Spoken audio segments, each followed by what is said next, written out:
मंगलम भगवान वीरो मंगलम गौतमो गणी मंगलम कुंद कुंदार्यो जैन धर्मोस्तु मंगलम सर्वमंगल मांगल्यम सर्वकल्याणकारकम प्रधानम सर्वधर्माणां जैनम जयतु शासनम जैनम जयतु शासनम। उसका पिछले रविवार को 30वां काव्य पूरा किया था। आज 31 नंबर का काव्य प्रारंभ करते हैं। इस 31 नंबर के काव्य में उनके 3 छत्र वाले प्रातिहार्य की चर्चा है। पद्य इस प्रकार है। छत्रत्रयं तव विभाति शशांक कांत मोक्षैस्थितं स्थितभानुकरा प्रतापम् मोक्ताफला प्रकरजाल विवृज शोभम् प्राख्यापया त्रिजगता परमेश्वरत्वम्। देखिए इसमें लिखा कि हे जिनेन्द्र भगवान छत्रत्रयम् तव विभाति, आपके जो तीनों छत्र हैं वे किस प्रकार सुशोभित हो रहे हैं कि शशांक कांतम, शशांक माने चंद्रमा के समान जिनकी सुंदर कांति है, चंद्रमा के वर्ण जैसे तीनों छत्र हैं वे सुशोभित हो रहे। और वे छत्र कहाँ विराजमान हैं? उच्चै स्थितम, ऊंचे पर विराजमान हैं, उनके मस्तक से भी और बहुत ऊपर विराजमान हैं। उच्चै स्थितम, ऊपर स्थित हैं। और जिन्होंने अपने प्रताप से, अपनी महिमा से क्या कर दिया है? स्थगित भानु कर प्रतापम, भानु माने चंद्रमा के भी प्रताप को जिन्होंने रोक दिया है, स्थगित कर दिया माने रोक दिया है। गर्मी में जैसे सूर्य की तीक्ष्ण किरणें आती हैं और अपन छत्ता लगा लो बड़ा सा, तो वो किरणें अपने ऊपर आक्रमण नहीं कर पाती, वे किरणें रुक जाती हैं छत्ता के द्वारा। ऐसे सूर्य की किरणों का जो प्रताप है वो आपके 3 छत्रों ने बिल्कुल स्थगित कर दिया है, माने रोक दिया है। अब वो सूर्य का प्रताप तो कमजोर हो गया है और आपके तीनों छत्रों की सुंदरता झलक रही है। स्थगित भानु कर प्रतापम मुक्ता फल प्रकर जाल विवृद्ध शोभम। कैसे हैं वे तीनों छत्र? कि उन छत्रों में जो तुम्हारे से मणियां लटक रही, चारों तरफ मणि लटकती रहती ना सजावट वाली, तो मुक्ता फल माने जिसमें मोती लटके हुए हैं, मुक्ता मोतियों की जाल माने झालर, वो प्रकार जाल, उनकी जो झालरें हैं उनसे उस तीनों छत्रों की विवृद्ध शोभम, शोभा और बढ़ गई, और ज्यादा सुंदर दिखाई देने लगे हैं। विवृद्ध शोभम, और मानो ये जो तीनों छत्र हैं वे क्या बता रहे हैं, क्या माने संकेत कर रहे हैं कि प्रख्यापयत्र जगता परमेश्वरत्वम, ऐसा भी घोषित कर रहे हैं कि वास्तव में वे 3 छत्र बता रहे कि 3 लोक का अधिपति स्वामी नाथ अगर कोई है तो वो आप ही हो, और आप में ही 3 लोक के स्वामी पने की सामर्थ्य है। वो उस आपके 3 लोक का स्वामी पना व्यक्त कर रहे। कौन वे तीनों छत्र? अब इसमें एक अगर अपन आध्यात्मिक दृष्टि से विचार करें तो इसमें ये लगता है कि वे 3 छत्र और जो सूर्य की आभा को रोक रहे हैं वो तो ये बताना चाह रहे हैं कि वो सूर्य की किरणें और सूर्य का प्रकाश बाहर में ही महिमावान होता है। अंतर की महिमा तो वास्तव में जिनेन्द्र की वीतरागता, जिनेन्द्र की शांत मुद्रा उससे ही झलकती। इसलिए उस मुद्रा को देख करके ही अंधकार दूर किया जा सकता है। वे 3 छत्र तीनों लोक के जीवों के स्वामी पने को दिखा रहे हैं, क्योंकि उन 3 छत्रों ने बाहर का सूर्य का प्रताप तो रोक रखा है और अपना स्वयं का कहना चाहिए, जैसे छत्ता लगाने से सूर्य संतप्त जीवों को शांति मिलती है, वे तीन क्षेत्र तीन ही लोक के जीवों को शांति प्रदान करने वाले प्रतीत हो रहे हैं। माने आपके छत्र छाया में जो कोई रहेगा, आपकी वीतरागता को जो पसंद करेगा, आपकी वीतरागता का जो सेवन करेगा, वो सुखी होगा और शांति को प्राप्त करेगा। उसको बाहर की कोई भी संतापित नहीं करता। भगवान के ऊपर रत्न जड़ित तीन छत्र होते हैं, उनका पुण्य सब प्रकार से उत्तम है, श्रेष्ठ है। उनके शरीर में पुण्य प्रकृति कैसी होती है ये बता रहे। जो तीर्थंकर भगवान को राग होना, उपसर्ग होना, दवा ग्रहण करना, आहार आदि ग्रहण करना मानते हैं, वे तो अरहंत दशा में होने वाले पुण्योदय को भी नहीं जानते। अरहंत के स्वरूप की तो बात ही जाने दो। अरहंत दशा में जो पुण्य का उदय होता है, उस पुण्य के उदय में ऐसी रोग आदि तो कभी होते ही नहीं, हो सकते नहीं। जो श्वेतांबर संप्रदाय के पक्ष वालों को सर्वज्ञ भगवान के स्वरूप का भान नहीं होता। देखो स्वयं श्वेतांबर पक्ष से आए हैं ना, तो ये स्पष्ट बता रहे हैं तीर्थंकर भगवान के प्रतिकूलता या रोग का संयोग नहीं होता। छतरी सूर्य किरणों के संताप से बचाती है, वैसे आपके तीन छत्र भव्य जनों को संसार के आताप से बचाने में निमित्त है। पुण्य का वर्णन पुण्य की महिमा बताने के लिए या पुण्य हितकारी है ऐसा बताने के लिए नहीं कहा जा रहा है या वर्णन किया जा रहा है, किंतु ये बताने के लिए कि जगत पूज्य त्रिलोक वेत्ता सर्वज्ञ के तीर्थंकरत्व का भान कराने के लिए वर्णन किया जा रहा है। वास्तव में तीनों लोक के अगर कोई हितकारी हैं तो सर्वज्ञ भगवान हैं, ये बताने के लिए कह रहे हैं, न कि कोई पुण्य की महिमा तुम्हें आ जाए उसके लिए बता रहे हैं। आगे तो इन्होंने ऐसा लिखा, तीर्थंकर के तीन छत्र और उनके तीन जगत का परमेश्वर पना तो बता रहे हैं।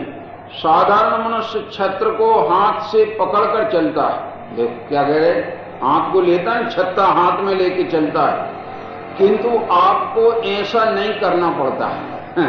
क्यों नहीं करना पड़ता?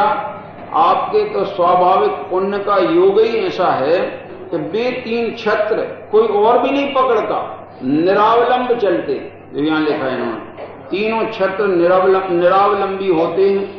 छायक सम्यक्त्वी इंद्र भी आपकी वंदना करते हैं। भगवान तीन छत्र आपसे ऐसे सुशोभित हो रहे हैं मानो वे तीनों ही लोक के स्वामी हैं।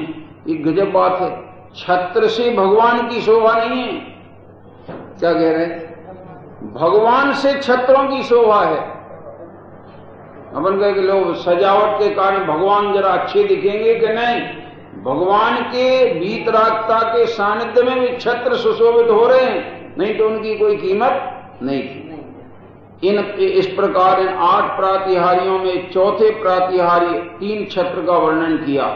हे नाथ, आपकी वाणी बहुत गंभीर है और वस्तु स्वरूप का यथार्थ ज्ञान कराने में एकमात्र सन्निमित्त है, आनंददायक है, और देवगण हर्ष विभोर होकर आपकी वाणी को सबको सुनाने के लिए ही मानो वे दुंदुभी बाजे बजा रहे हैं। अब इसका वर्णन करने को आगामी श्लोक आ रहा है। इसमें विषय में यहां लिया है कोटेशन में, वो जरूर बताना चाहता हूं। यहां एक कोटेशन दिया है कि महामुनि की रीति लौकिक रीति से कितने प्रकार से विरुद्ध होती। देखिए जरा, बहुत ही बढ़िया बातें लिखी 5। एक तो ये कि लोक पाप क्रियाओं में आसक्त होकर प्रवर्तन करता है। लोक माने जगत के प्राणी। और मुनिराज तो पाप क्रिया का चिंतवन भी नहीं करते। अंतर आ गया ना, अलौकिकपना आ गया। लोक में तो सारा चिंतवन ही पाप क्रिया का है, और मुनिराज के तो पाप क्रिया का चिंतवन भी नहीं। दूसरी बात, लोक अनेक प्रकार से शरीर की संभाल, शरीर का पोषण करता है, परंतु मुनिराज अनेक प्रकार से शरीर को परिशय उत्पन्न करके सहन करते, अपने ज्ञान में उसको जानते हैं और सहनशीलता दिखाते, माने शरीर की पुष्टि नहीं करते। ये दो प्रकार की अलौकिकता हो गई। अब तीसरी, लोक को इंद्रिय विषय अत्यंत मिष्ट लगते हैं, जबकि मुनिराज विषयों को हलाहल विष के समान मानते और जानते। इस तरह ये तीसरी अलौकिकता मुनिराज में होती। चौथी अलौकिकता क्या है? लोक को अपने पास जन समुदाय रुचिकर लगता है। भीड़ में हर कोई की इच्छा जाने की होती है और भीड़ बड़ी पसंद होती है। मुनि राजों को अगर कोई चीज पसंद है तो एकांत, भीड़ बिल्कुल पसंद नहीं। देखो यह लिखा है, मुनि राज दूसरों का संयोग हो जाने पर खेद मानते, भीड़ में बने रहने में तो समझो मरण मानते, कि हमारा आत्मा का क्षण क्षण मरण हो रहा है, भाव मरण हो रहा है, क्योंकि ये जितने सानिध्य में हैं ये सब रागी द्वेषी, और इनके सानिध्य में आत्म स्वभाव का घात होता है। एकांत में जहां कोई नहीं है, जहां अकेला आत्म स्वभाव है, घात करने के कोई निमित्त है नहीं, और जीव स्वभाव का आलम्बन करे तो वो स्वभाव पर्याय में भी व्यक्त होता जाए, ऐसा एकांत ही मुनियों को पसंद होता है। और चौथी पांचवी बात आखिरी लिखते हैं, लोक को वस्ती सुहावनी लगती। क्या कहा? जगत को वस्ती सुहावनी लगती, किंतु मुनि राजों को निर्जन स्थान ही सुहावना लगता है। क्या? इनको निर्जन स्थान प्रिय लगता है।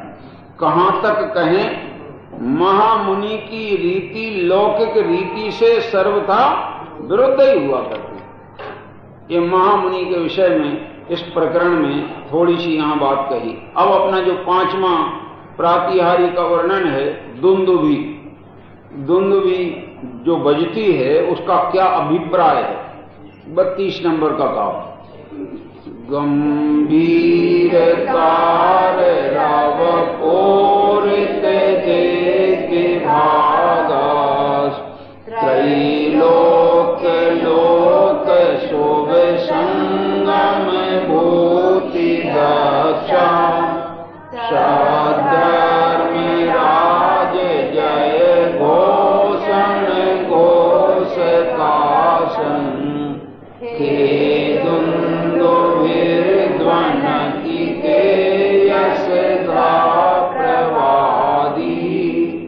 अब देखो दुंदुभी का वर्णन आ रहा है इसमें।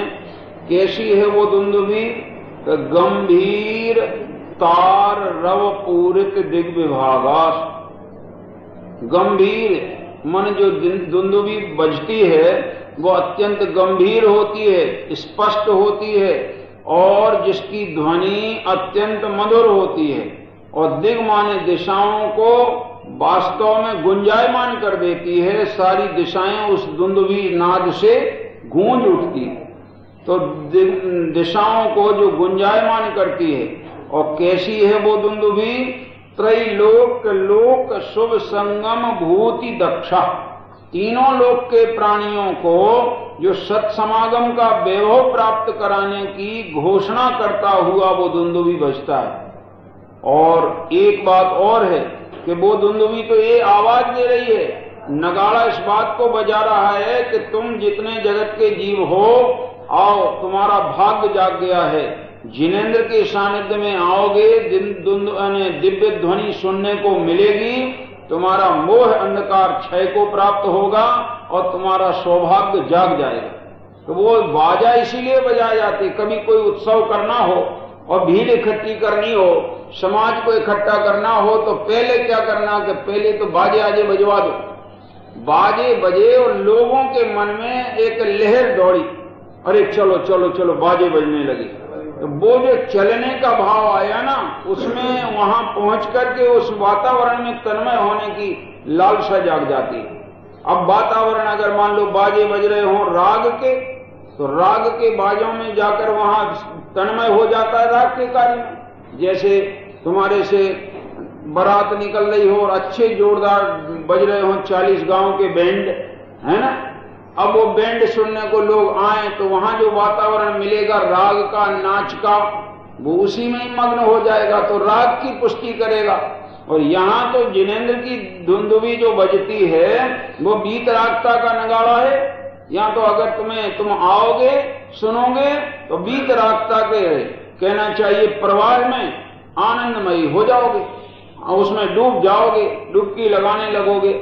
इसलिए यहां कहा कि एक और उसमें सूचना मिलती है। एक तो एक तीनों लोक के प्राणियों को वो घोषित करता है कि आओ, इससे बढ़िया सत समागम अब दूसरा मिलने वाला नहीं है। जिनेंद्र भगवान का समागम मिले, उनकी वाणी का समागम मिले, इस सर्वोत्कृष्ट समागम है।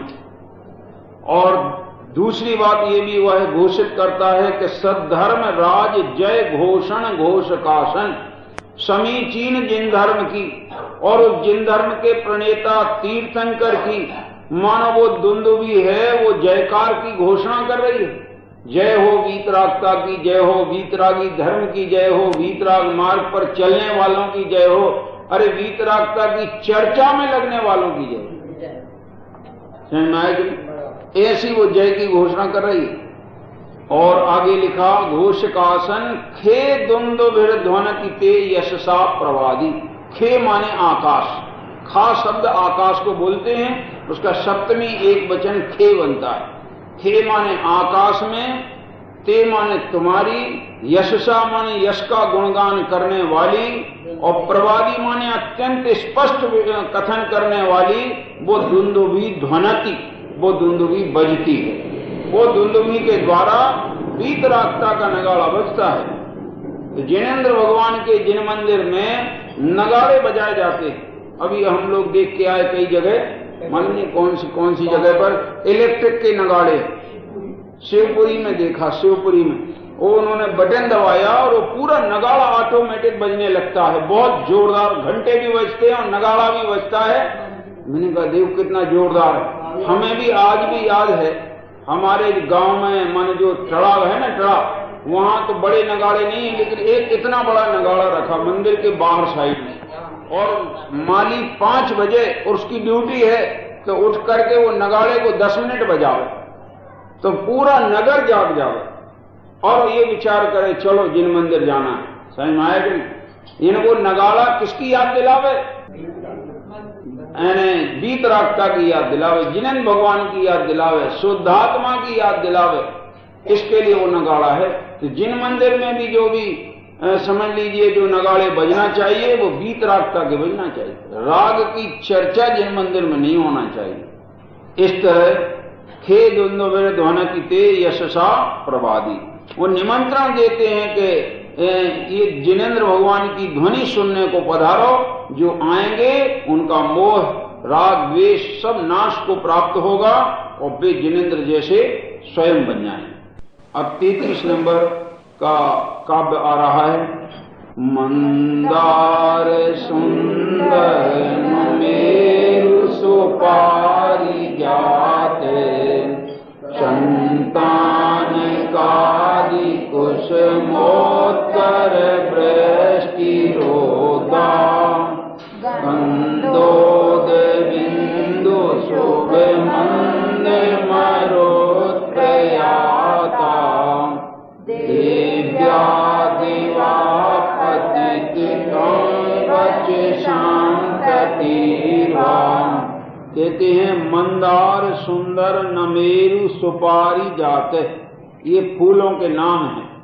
मंदार, सुंदर, नमेरु, पारिजात और संतानक आदि ये पौधे होते, वृक्ष होते हैं। उन वृक्षों के कुसुमोत्कर, कुसुमोत्कर माने होता है फूलों की, और वृष्टि माने वर्षा हुआ करती है कि जिस वर्षा से जिन्होंने क्या किया है उस वृष्टि रुद्धा, जिस वर्षा के द्वारा वास्तव में जमीन बिल्कुल सर्वत्र उन फूलों से वर्षा हो जाने से रुद्ध हो गई, मैंने ढक गई।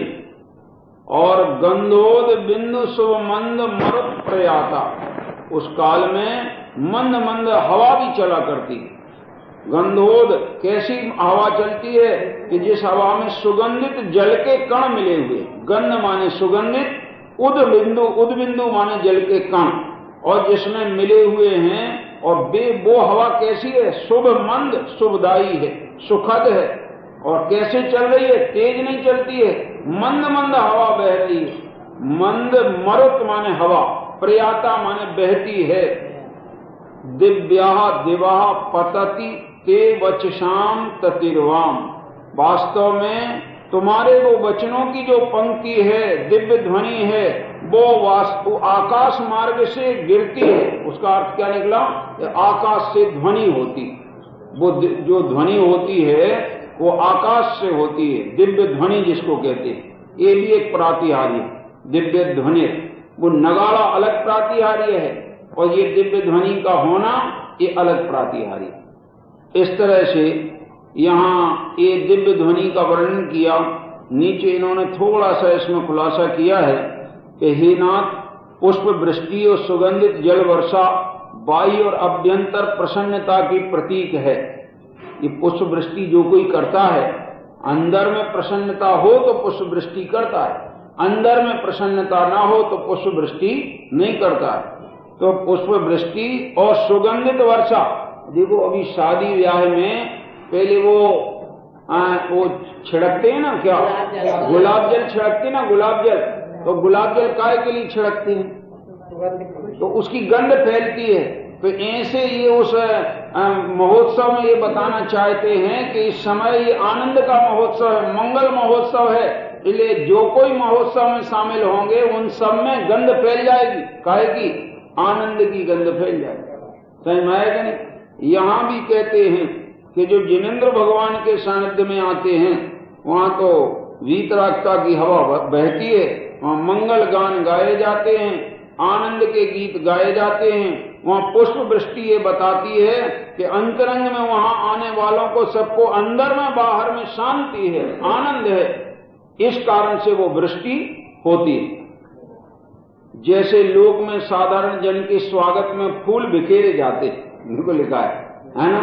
उसी प्रकार भगवान के समोसरण में ये कोई तुम्हारी एक इंद्री जाति के फूल नहीं बिखेरे जाते हैं। सुन लेना जरा, यहाँ लिखा है दिव्य पुष्पों की वृष्टि होती।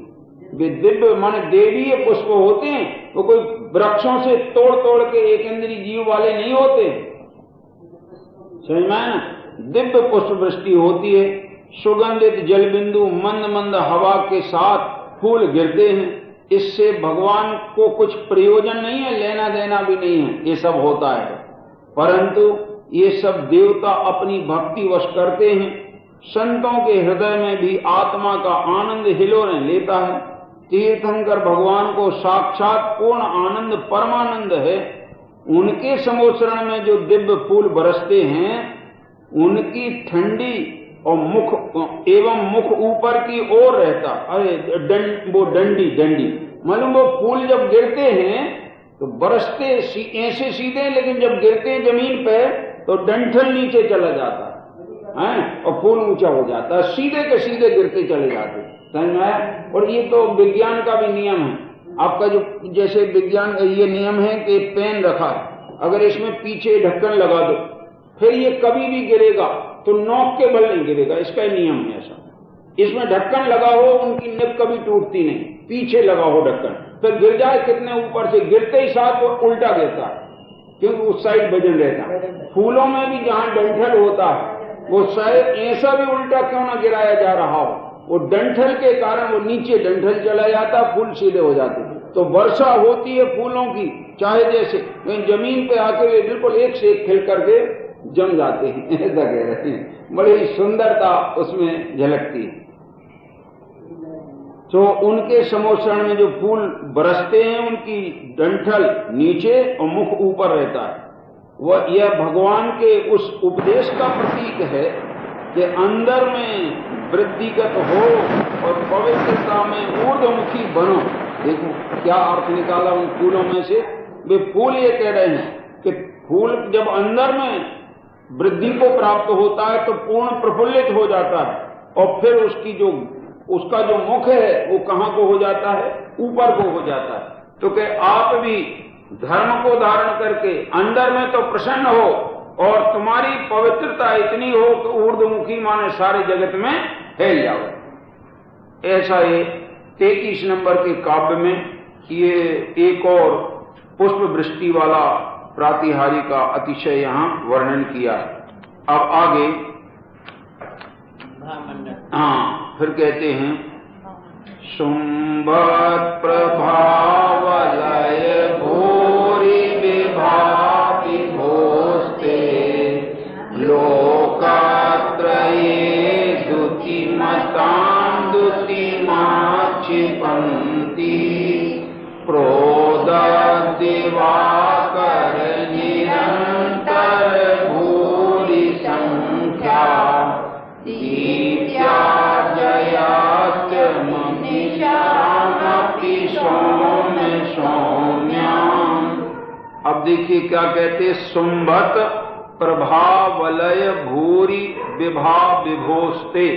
विभो माने हे जिनेन्द्र भगवान, ते माने तुम्हारी जो प्रभा है वो कैसी है, कांति है वो कैसी है। शुंभत अत्यंत शोभनीक है। और प्रभावलय माने प्रभा मंडल, आपका जो प्रभा मंडल है वो शुंभत माने शोभनीक है। प्रभावलय भूरि विभा, जिसकी कांति जगमगाती हुई दिखाई देती है, ऐसी विभा ते माने तुम्हारी है। वो लोकत्रये द्युतिमताम द्युतिमाक्षिपन्ति, तीनों लोक में जितने भी प्रकाशमान पदार्थ हैं, कांतिमान पदार्थ हैं, उनकी कांति को भी आपकी जो प्रभामंडल की कांति है वो ढक देती है, हीन कर देती है, क्षीण कर देती है। क्योंकि आपकी कांति के सामने उनकी कांति वास्तव में समानता नहीं कर पाती। जैसे रात्रि का चंद्रमा प्रकाश करता है और सूर्य उग जाए, फिर चंद्रमा का प्रकाश होगा कि ढक जाएगा, अपने आप उसका प्रकाश क्षीण हो जाता है। ऐसे आपका जो ये प्रकाश है, आपके भामंडल के प्रकाश के सामने तीन लोक के जितने भी प्रकाशमान पदार्थ हैं, द्युतिमताम माने इस पृथ्वी पर, द्युतिमान माने प्रकाशमान जितने भी पदार्थ हैं, उनकी कांति को आक्षिपन्ति माने ढक देता है आपका भामंडल का प्रकाश। प्रोदत दिवाकर निरंतर भूरि संख्या, उत्कृष्ट रूप से उदीयमान असंख्य किरणों वाला जो सूर्य है, उसकी सघन जगमगाती हुई ज्योति कांति के सदृश आप नजर आते, आपकी प्रभामंडल नजर आता है। इसलिए दीप्त्या जयत्यमपि निशामपि सौम्य सौम्या, ऐसा प्रतीत होता है कि चंद्रमा जैसे, चंद्रमा की जो सुंदर कांति है, सुंदरता है, वो रात्रि में जैसे अंधकार को जीत लेती है, ऐसे आपकी जो कांति है वो भी सब प्रकार के अज्ञान अंधकार को जीत लेती। अब एक प्रश्न आता है कि इन्होंने कहा जगत में जितने कांतिमान पदार्थ हैं उनको भी आपकी कांति जीत लेती। उसका अर्थ क्या निकला कि जिनेन्द्र भगवान की जो कांति है वो है वीतरागता से, कहना चाहिए सुशोभित। तो वीतरागता वाली कांति जगत की जितनी बनावटी कांति है या जितनी जड़ कांति है, जड़ प्रभा है, उसको जीत लेने वाली है। इसका अर्थ ये निकला कि एक व्यक्ति कोई सुंदर इंद्र जैसा सजा हो, जरा विचारना, और उसने अच्छे वस्त्राभूषण पहने हो रत्न जटित, और मुकुट बांधा हो और सब प्रकार के आभूषणों से वो सज गया हो। एक उस इंद्र की कांति और एक धूल धूसरित मुनिराज की कांति, दोनों की कांति में अंतर है। उसमें सुंदरता किसमें ज्यादा है? ऐसा नहीं, मुझे एक अन्य मत का वो याद आता है। वो अन्य मत में श्री कृष्ण का सुंदर वर्णन करते हैं, तो उनमें लिखते हैं कि वे धूल में खेलते थे, ऐसा कहते, और वो धूल भरे हो जाते थे, तो भी वो कभी कभी धूल भरे बड़े अच्छे लगते थे। और उन्होंने ऐसी एक जगह वर्णन किया है, धूल भरे अति शोभित श्यामजू तैसी बनी सुंदर चोटी, खेलत खात पहरे अंगना पग पैजगी बाजत पीली कचोटी। और बहुत उसका वर्णन किया है। तो क्या है, रागियों को जो कोई जिससे राग हो, वो चाहे कितना ही घृणा भी क्यों ना हो, तो प्रिय लगता है, अच्छा लगता है। अपना पुत्र हर कोई को, वो चाहे उसका मुंह खराब हो, गंदगी हो, तो भी अच्छा लगता है। यहाँ तो वीतरागता की बात है। ये वीतरागता की बात होने से ये बताना चाहते हैं कि सुंदरता तो वीतरागियों के हुआ करती, जिनके नेचुरल सौंदर्य होता है, कोई बनावटी पना है ही नहीं। अब तीर्थंकर को कोई जैसे आंख लगा दे, सजा दे, अच्छे बढ़िया आभूषण पहना देवे, वो शोभा कोई काम की नहीं। और जहां वो आभूषणों का त्याग हो गया और वीतरागता का सौंदर्य जब प्रगटा, वो सौंदर्य की उपमा तीन लोक में कोई चीज से हो नहीं सकती। ऐसे वो कांतिमान उनके भामंडल होते हैं और वो भामंडल ही उनकी कांति को व्यक्त करती। भगवान को कोई सजावट की जरूरत, इस सजावट तो बाहर जिनकी जड़ बुद्धि हो गई है, ऐसा नहीं, ये पार्लर जाने वाले जड़ बुद्धि ही हुआ करते, ये बिल्कुल पक्का बता रहे आपको। क्योंकि उनके तो एक जड़ को सजाने के सिवा, जड़ में अहम बुद्धि ऐसी बैठी है कि जड़ को सजा दो, हम सज गए। मैं तू जड़ है कि तू जड़ से भिन्न ज्ञान दर्शनमयी आत्मा है, वो कहां खबर, किसको खबर? वो तो दर्पण देखे तो दर्पण में जो झलके जेब में हूं, ऐसा नहीं। एक उत्तर प्रदेश में मूंछ बढ़ाने की आदत है, तो वो ऐसा मूंछ पर ताव देते हैं और लगता है देखो मैं मूंछ वाला। आचार्य कहते तुम मूंछ वाला, ये विकल्प तुमको पूंछ वाला बनाएगा। ये बीज बो रहे हो तुम पूंछ वाला बनने का, मूंछ वाले मान करके पूंछ वाले बनने वाले हो। बहुत शीघ्र बीज बो दिया, उगेगा उसका अंकुर, पर्याय छूटेगी और पशु बन जाओगे। समझ में आएगी? हाँ, ऐसा है। ये तो भावों का फल है। जैन दर्शन में क्या, वस्तु के स्वरूप में जो कुछ भी है वो भावों का फल है। इसलिए भाई जिनको जैन दर्शन मिला हो, जैन कुल मिला हो, जैन गुरु मिले हो, जिनवाणी मिली हो, ऐसा सौभाग्य जिनवाणी सुनने का मिले, ये एक काया की सेवा के प्रति थोड़े उदासीन हो जाओ। यथायोग पागल बन के रहो, जा नहीं कह रहे समाज के बीच में, ये भी नहीं कह रहे वो भी बिल्कुल पागल है, कुछ नहीं। अब वो हम धर्मात्मा कहलाने के लिए कुछ गंदे कपड़े पहनने लगे तो धर्मात्मा कहलाएंगे, ऐसा नहीं है। पागलपन को भी धर्मात्मा बना नहीं कहते, लेकिन नेचुरल सौंदर्य जो है वो आत्मा का अपना है। आत्मा की सुंदरता शरीर की सुंदरता से नहीं, और शरीर की सुंदरता वस्त्रों से नहीं है। समझ में आया? वस्त्र न्यारी चीज है, शरीर न्यारी चीज, और शरीर न्यारी चीज है और आत्मा। तो तुम्हारा सौंदर्य तुम्हारे स्वाभाविक गुणों से होगा कि बाहर के संयोग से होगा? हैं? स्वाभाविक गुणों में जिसने सौंदर्य माना वो बाहर का रूप रंग बनाएगा कि असलियत अपनी स्वीकार करे, और असलियत स्वीकार करने वालों को सच्चा आनंद मिलता है। बनावटीपन वालों को निरंतर आकुलता के सिवाय कुछ हाथ आता है। जैसे कोई गधा शेर की खाल पहन ले और अपने को हर बार दर्पण में देखे मैं शेर बन गया, मैं शेर बन गया, पर अंदर में अनुभूति है शेर की चलेगी कि कायरपने की चलेगी? क्यों चलेगी? क्योंकि तुम जन्मजात जैसा तेरा स्वभाव है वो अनुभूति वैसी चलने वाली है, अन्य प्रकार की अनुभूति नहीं होती। आवाज कैसी निकली? आवाज तो कहते बहुत गजब हो गया इस जगत में, इतना ज्यादा आश्चर्य का इतना अंधकार हो चुका है जिसका कोई ठिकाना नहीं। ऐसे ये जब तक जिनवाणी का अभ्यास ना हो, जब तक ये जिनेंद्र की कहना चाहिए बताए हुए मार्ग का प्रकाश ना हो, उसकी किरणें ना बिखरें और अंदर में इनका प्रवेश ना हो, इस जगत में से कहना चाहिए अनाचार, दुराचार, अत्याचार, उल्टे आचरण, विपरीत आचरण मिटने वाला नहीं। इसे मिटाना हो तो एक बार जिनवाणी को हृदयंगम करो। आज जैन कुल में जन्मे लोगों के यहाँ खाने का कुछ नहीं, खाने लायक घर नहीं बची, सब अभक्षी घर हो गए। क्या ऐसा नहीं? ये गए थे अभी घर की शादी में, हम नहीं गए, हम वो सब भाग्य को सराय रहे हैं। जितनी चीजें दुनिया की अभक्ष होती वो पूरी बनती। बोलो क्या कहना? बोलो तो क्या कहे। और वो घर में साधु संतों की मूर्तियां टंगी, तो काय को टांगे हो तुम इनको? तुम्हारे आचरण में तो तुम्हारा भ्रष्टपना बैठा है, तुम काय के गुरु के अनुयायी हो? हैं? ब्याह शादी में आलू, प्याज, गाजर, मूली और पत्ते तुम्हारे से वो फूल गोभी की पूरी जंगल सब्जी, सब जैनियों दिगंबर जैन। ये क्या है? ये जब तक भेद ज्ञान की किरण, जैन धर्म अपनी पाठशाला में बच्चों को नहीं भेजोगे तुम्हारी परंपरा पाप की चलेगी, ये गारंटी दे रहे हैं। और बच्चे अगर पाठशाला में आ जाएंगे तो उन बच्चों से परंपरा सुधार होगी। आगे कोई तुम्हारी परंपरा सुधारने वाला पैदा नहीं हुआ। ये बिल्कुल पक्की बात कह रहे रक्षा।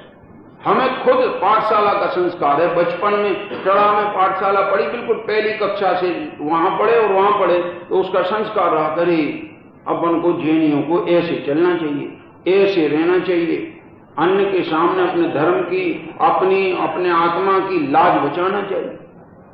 वो बचेगी कब? कि जब तुम इस जैन दर्शन का अभ्यास करोगे, बच्चों में पाठशाला भेद के संस्कार डालोगे, उनको शर्म लगती है, तुम ये नहीं ले रहे, तुम ये नहीं ले रहे, तुम ये नहीं खा रहे,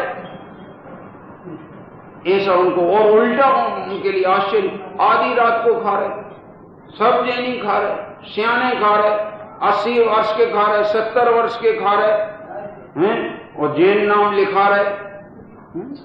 काहे को जैन नाम लिखा रहे? पापी नाम लिखाओ, अजैन नाम लिखाओ, जैन नाम लिखाओ और ऐसे काम करो, शोभा नहीं देता। 6 बजे से आपके आगमन कर, हाँ आपके 6 बजे से, हाँ यही 6 बजे से 12 बजे आओ, 1 बजे आओ, हम तो तुम्हारे लिए जिंदा हैं, तुम्हारे लिए पाप करके दुर्गति जाने तैयार है। बाकी बुद्धि मारी गई, अकल मारी गई, मोह ने ठग लिया है, और ऐसा ठगाया हुआ प्राणी का मालूम नहीं कब कितने भाव बाद कल्याण का चांस आएगा, ये मेरी समझ में नहीं। थोड़ा सा एक ज्ञान प्रकाश आ जाए और तुम मर्यादित रहो। दुनिया को सुधारने की जरूरत नहीं। लेकिन हम कह रहे हैं हम रात में नहीं खाएंगे और रात में बनाएंगे नहीं, और भूखे भी आओगे तो एक बार भूखे जाओगे, दूसरी बार भूखे नहीं आओगे। आओगे तो दिन में भूखे आना, रात में मत आना भूखे, हमारे चूल्हों ने जले। अरे तो तुम तो समाज में रहने लायक नहीं। हमें नहीं रहने ऐसी समाज में जो नरक जाने वाली हो और उसके संगे हम जाएं। तुम्हें अगर हमारे साथ चलना हो क्या तो आ जाओ। ये तो वीतरागी का मार्ग है भैया। ये गद्दी पैसे कहां समाज को पोषण करें, पाप को पोषण करें, कि उसका निषेध करके चिर रक्षक धर्म हमारा हो धर्म हमारा चिर साथी, जग में न हमारा कोई था, हम भी न रहे। देखो बच्चे बोलते, हमें आनंदित तबीयत हो जाती इन बच्चों के मुख से सुनते हैं, लगता है इनकी परंपरा का भविष्य बहुत उज्जवल है। तो यहां प्रकरण आया था, जिनेंद्र भगवान की जो कांति है, वीतरागता की जो छवि है, उस छवि में से जो निकलने वाला सौंदर्य है, वो सौंदर्य जगत के सब सौंदर्यों को ढक देता है, दबा देता है। ऐसे सौंदर्य को जो अपने जीवन में उतारे वो ही सुंदर पुरुष है। बाकी बाहरी बनावटी सुंदरता कोई काम की नहीं। अगला पद और एक ले रहे समान। स्वर्गापवर्ग गम मार्ग विमार्ग विष्टान तद्धर्म तत्व कथनैक पटुस्त लोक्या दिव्या ध्वनिर्भवति ते विशदार्थ सर्वं भाषा स्वभाव परिणाम गुणैः प्रयोज्या। ये दिव्य ध्वनि का वर्णन आया। ये दिव्य ध्वनि का आपने सुना है, पूजन में भी आप पढ़ते हो कि आपकी जो निरक्षरी वाणी होती है वो 10 अष्ट महाभाषा समेत लघु भाषा 7 शतक सुचेत। दिव्य ध्वनि ऑटोमेटिक अनक्षरी दिव्य ध्वनि जब जीवों के कर्णगोचर होती है तो वो ऑटोमेटिक साक्षरी हो जाती है और अपनी अपनी भाषा में परिणम जाती है। 12 सभाओं के जीव वहां बैठे हैं जो भाषा को जानते हैं, उनकी भाषा में वो कर्णगोचर होती के हृदयंगम हो जाए, वो स्वर्ग के मार्ग को भी बताने वाली है और अपवर्ग माने होता मोक्ष के मार्ग को भी बताने वाली। स्वर्ग के मार्ग का भी पता अज्ञानियों को नहीं लग सकता। जिनवाणी के अभ्यासियों को स्वर्ग का मार्ग कौन सा है, पाप से बचकर जो निर्वांछक स्वभाव है वो स्वर्ग का मार्ग समझ में आए। और जो अपवर्ग है मोक्ष मार्ग क्या है, मोक्ष मार्ग में तो इच्छा का सर्वथा अभाव है, और एक आत्मा की अनुभूति और आनंद वो मोक्ष का मार्ग है। इसलिए स्वर्ग अपवर्ग गम माने गमन करने का जो मार्ग है, और विमार्ग निष्ठा और उससे विपरीत जो मार्ग हैं, उनको दिखाने में जो इष्ट है, उन्हें बताने में जो वाणी अपने लिए इष्ट है, विमार्ग निष्ठा उसका अनुसंधान कराने में, मार्गदर्शन कराने में, खोज कराने में जो हमें निमित्त है कि स्वर्ग का मार्ग कौन सा, मोक्ष का मार्ग कौन सा और विपरीत मार्ग कौन सा, इसका ज्ञान जिनवाणी के सिवाय हो सकता नहीं। और क्या करती जिनवाणी? सद्धर्म तत्व कथनैक पटुस्त्र लोक। क्या वो जिनवाणी, वो दिव्य ध्वनि तीनों लोक में सबसे श्रेष्ठ है। काहे का कथन करती है? सद्धर्म तत्व, जो वास्तव में वस्तु का स्वरूप है, आत्मा का स्वरूप है, तत्व का स्वरूप है, उसका कथन करने में अगर जगत में कोई कुशल है तो एक दिव्य ध्वनि ही कुशल है। दिव्य ध्वनि से श्रेष्ठ कुशलता निरूपण की किसी में नहीं होती। दिव्य ध्वनिर, ऐसी दिव्य ध्वनिर भवती थी, तुम्हारी ऐसी दिव्य ध्वनि हुआ करती है जिस दिव्य ध्वनि में विशदार्थ सर्वा, समस्त जितने जगत के पदार्थ हैं उन पदार्थों का स्पष्ट स्वरूप झलकता है। और भाषा स्वभाव परिणाम गुणम प्रयोज्य, तुम्हारे जो दिव्य ध्वनि निकलती है वो जिन जिन जीवों के गोचर होती है वो अपने अपने भाषा स्वभाव को ग्रहण कर लेती, माने सहज उनकी भाषा में वो परिणमित हो जाती है, और उस भाषा में उन्हें वस्तु स्वरूप का ज्ञान कराती है। ऐसी वह अलौकिक दिव्य ध्वनि है। और वो दिव्य ध्वनि अब अगर साक्षात तीर्थंकर होते तो वो दिव्य ध्वनि सुनने को मिलती, और अब साक्षात तीर्थंकर नहीं है तो अब साक्षात जिनवाणी है, उसमें भी जो कुछ वर्णन है वो दिव्य ध्वनि ही है। समझ में है कि नहीं? इसलिए जो लाभ तुम्हें जिनेंद्र भगवान से साक्षात मिलता वो लाभ जिनवाणी मां से भी साक्षात पा सकते। समझ में है कि नहीं? ये चांद से अपना अभी नुकसान कुछ नहीं हुआ है। पिता के न रहने पर माता हो तो भी तुम्हारी छत्र छाया समाप्त नहीं हुई। जब ऐसा काल आ जाए कि जिनवाणी बचे ही नहीं अपने लिए शरण लेने को, और जिनवाणी का सर्वथा निषेध हो जाए, जैसे अभी शिवनी शहर है तो शिवनी शहर में अभी एक जगह भवन बचो है जहां जिनवाणी बांचने की आप सबको स्वतंत्रता है, खुले दरवाजे हैं, जो जिनवाणी बांचना हो निकालो और बांचो।